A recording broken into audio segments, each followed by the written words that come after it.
সময় যার জীবনে বাল্যবিয়ের ছায়া, আজ সে বিশ্বমঞ্চে বাংলাদেশের নাম উচ্চারণ করছে গর্বের সঙ্গে। ১৬ বছরের এক মেয়ের সাহস আজ ১২১ দেশের সামনে দাঁড়িয়ে বিশ্বকে তাক লাগাচ্ছে।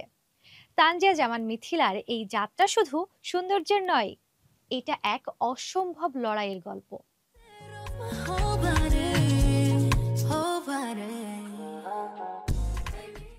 দূর দেশের মঞ্চে আলো ঝলমলে সাজ, চারপাশে বিশ্বের প্রতিযোগীরা, আর তাদের মাঝেই লাল সবুজের পতাকা গায়ে জ্বলে উঠছেন বাংলাদেশের তানজিয়া জামান মিথিলা।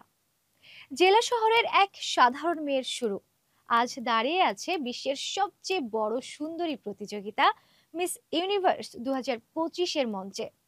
কিন্তু কিভাবে এই জায়গায় পৌঁছানোর গল্পটা রূপকথার নয়, এটা সংগ্রাম, সাহস আর অসম্ভব কঠিন বাস্তবতার এক লড়াই।